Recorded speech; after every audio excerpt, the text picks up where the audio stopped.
Marçal vai se beneficiar após a justiça suspender suas redes, ele já falou um pouquinho, depois vai dizer mais. E tem essa outra que eu queria que você ajudasse a gente a entender, Paulo. O vídeo que derrubou as redes sociais de Pablo Marçal. Conta pra gente qual foi o vídeo que fez a justiça tomar essa decisão que está repercutindo tanto, Paulo. Bom, primeiro, Afonso, tem um vídeo do próprio Pablo Marçal, no qual ele incentiva seguidores a compartilharem suas postagens, né, os chamados cortes. O que são os cortes? São vídeos de pequena duração, ali de 30 segundos, de 1 minuto, e ele disse que pagava um valor a quem compartilhasse os cortes e esses cortes viralizassem. Né? Depois de viralizado, a pessoa ia lá e solicitava um dinheiro. E tem um outro vídeo do influenciador Daniel Sorriso. O Daniel Sorriso participou do reality show La Casa Digital, promovido pelo Pablo Marçal. E num story, que são aqueles vídeos que somem depois de 24 horas, o Daniel Sorriso disse que recebeu entre 5 mil e 8 mil reais por mês por conta de postagens que fez para beneficiar o Pablo Marçal. Ou seja, tem um Marçal dizendo que paga e tem um influenciador dizendo que recebeu. Então, a Justiça Eleitoral interpretou isso, de fato, como um abuso de poder econômico. Aí, outro ponto é que eu acho que se seria para suspender as redes. Esse ponto eu não sei se, para mim, ainda não está muito claro se foi correto. Primeiro porque ele vai continuar usando as redes por meio de outros canais e porque eu já vi coisas até piores. Eu fiz reportagem de um deputado do PL, Josimar de Maranhãozinho, sorteando dinheiro na véspera do ano eleitoral, em dezembro, Natal de 2021, o Josimar Maranhãozinho sorteou dinheiro, aqui R$ 1.000, vamos ver para quem vai a rifa. E a Justiça Eleitoral deixou ele continuar com o mandato dele, disse que não houve crime. Então, acho que, às vezes, falta uma certa proporcionalidade na aplicação dessas penas. E é nisso que o Pablo Marçal está tentando agora se utilizar para ganhar popularidade e se dizer como perseguido.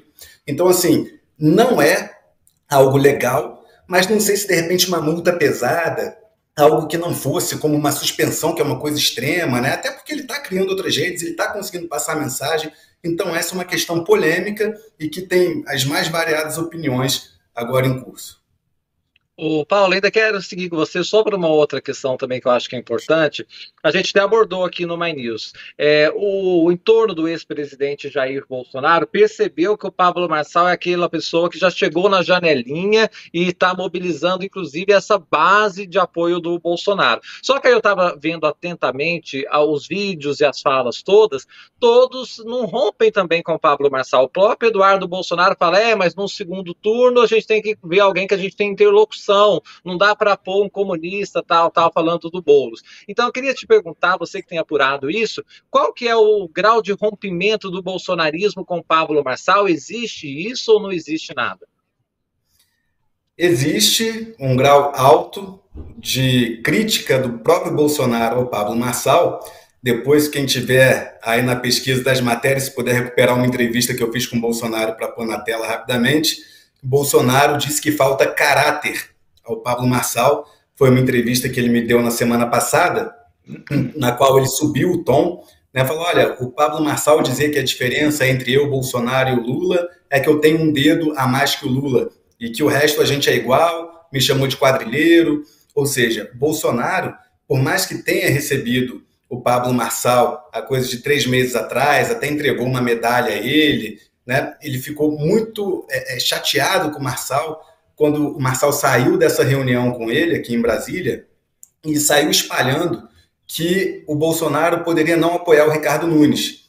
E o Bolsonaro diz que em nenhum momento isso aconteceu, né? Nessa entrevista que ele me concedeu. Ele fala, em nenhum momento eu recebi o Marçal, mas nunca disse que não apoiaria o Nunes. Ele saiu daquela reunião alardeando que era o meu candidato e tal.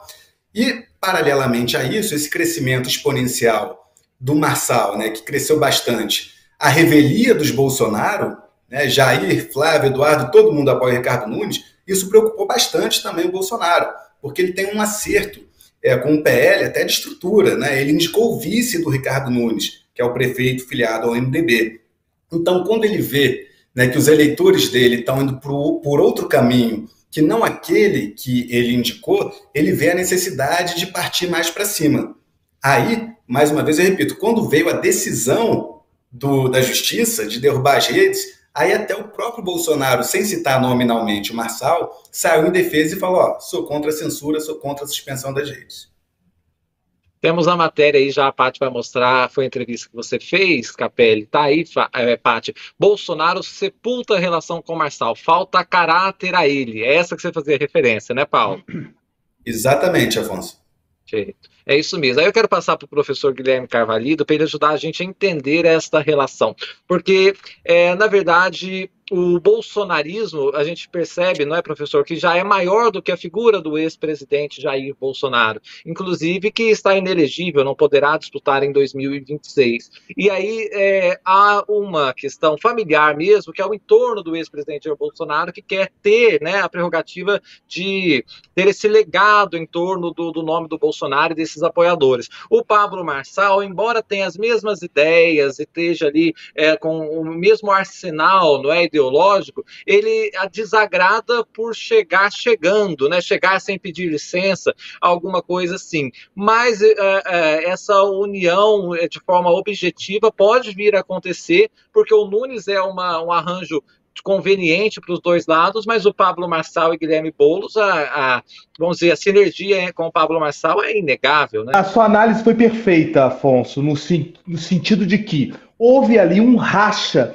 dentro da direita brasileira, onde Bolsonaro procura manter a sua estrutura de controle, ou seja, ele com a sua família, com o seu escopo, manter o domínio do controle da direita eleitoral no Brasil, mas principalmente você tem ali um racha de pessoas que vêm se apresentar dentro do cenário brasileiro como alternativas, com estratégias parecidas, só que diferenciadas. As estratégias de Pablo Marçal são diferenciadas de Bolsonaro, mas quebram com esse núcleo que Bolsonaro construiu de 2014, 15, 16, que fechou em 18 e que culminou no mandato dele e até mesmo com a sua derrota em 2022. A direita quebra, o que é também politicamente normal. Por que é normal? Porque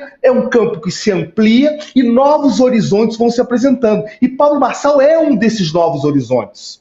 E hoje ele é um racha na direita. Agora, dependendo do quadro do que acontecer no primeiro turno de São Paulo, você vai ver o que pode. Por exemplo, uma grande probabilidade hoje apresentada é um segundo turno entre Marçal e Boulos. É claro, é óbvio, do ponto de vista até ideológico e de cumprimento de políticas ideológicas, que Bolsonaro vai apoiar Marçal. Ele nunca vai apoiar Boulos e o PT, de maneira nenhuma. E aí vai haver essa questão dessa união. Mas isso mostra que, para os próximos cenários políticos, essa quebra aconteceu. E o mais importante, colegas e espectadores, nós estamos vendo aí novos modelos de apresentação política, que é o que o Capelli falou. O uso muito significativo desses cortes. Esses cortes estão sendo explorados e tendo resultados muito grandes. E isso a direita faz muito melhor do que a esquerda. Tem uma competência maior de ampliação. E Marçal se apresenta como uma alternativa desse movimento, que é uma alternativa que desagrada Bolsonaro, mas que pode ter um resultado para o espectro político à direita vitorioso, visto que o grande adversário no debate de São Paulo, sem dúvida, é Boulos. É muito provável que Boulos vá para o segundo turno, seja com Nunes, seja com Marçal. E aí ele se tornará o quê? Aquele que vai ser o atacado. Dentro dessa lógica, sendo Nunes ou sendo Marçal, vai haver uma união desse grupo nesse sentido. Ou seja, a lógica política, mesmo aparentemente desconexa, ela vai se fechar dependendo do que acontecer no quadro eleitoral. E isso é muito importante. E outro ponto que eu gostaria de comentar do professor Maurício Randes é, de fato, a questão de que Pablo Marçal hoje, no meu entender, só pode ser contido do ponto de vista das suas atuações inadequadas, dos seus processos fraudulentos, vamos usar essa expressão, apenas pela Justiça Eleitoral, que tem tido muita dificuldade com essas tecnologias que se apresentam cada vez mais novas e a legislação não acompanha esse movimento, portanto, tendo dificuldades desse controle. Mas Pablo Marçal, indiscutivelmente, é um novo modelo, ou melhor, uma continuação de um modelo que começou lá na década passada com o Bolsonaro e vem se apresentando hoje com um novo cenário, ou seja, uma nova forma. E isso é a grande discussão do ponto de vista da ciência política, da política nacional.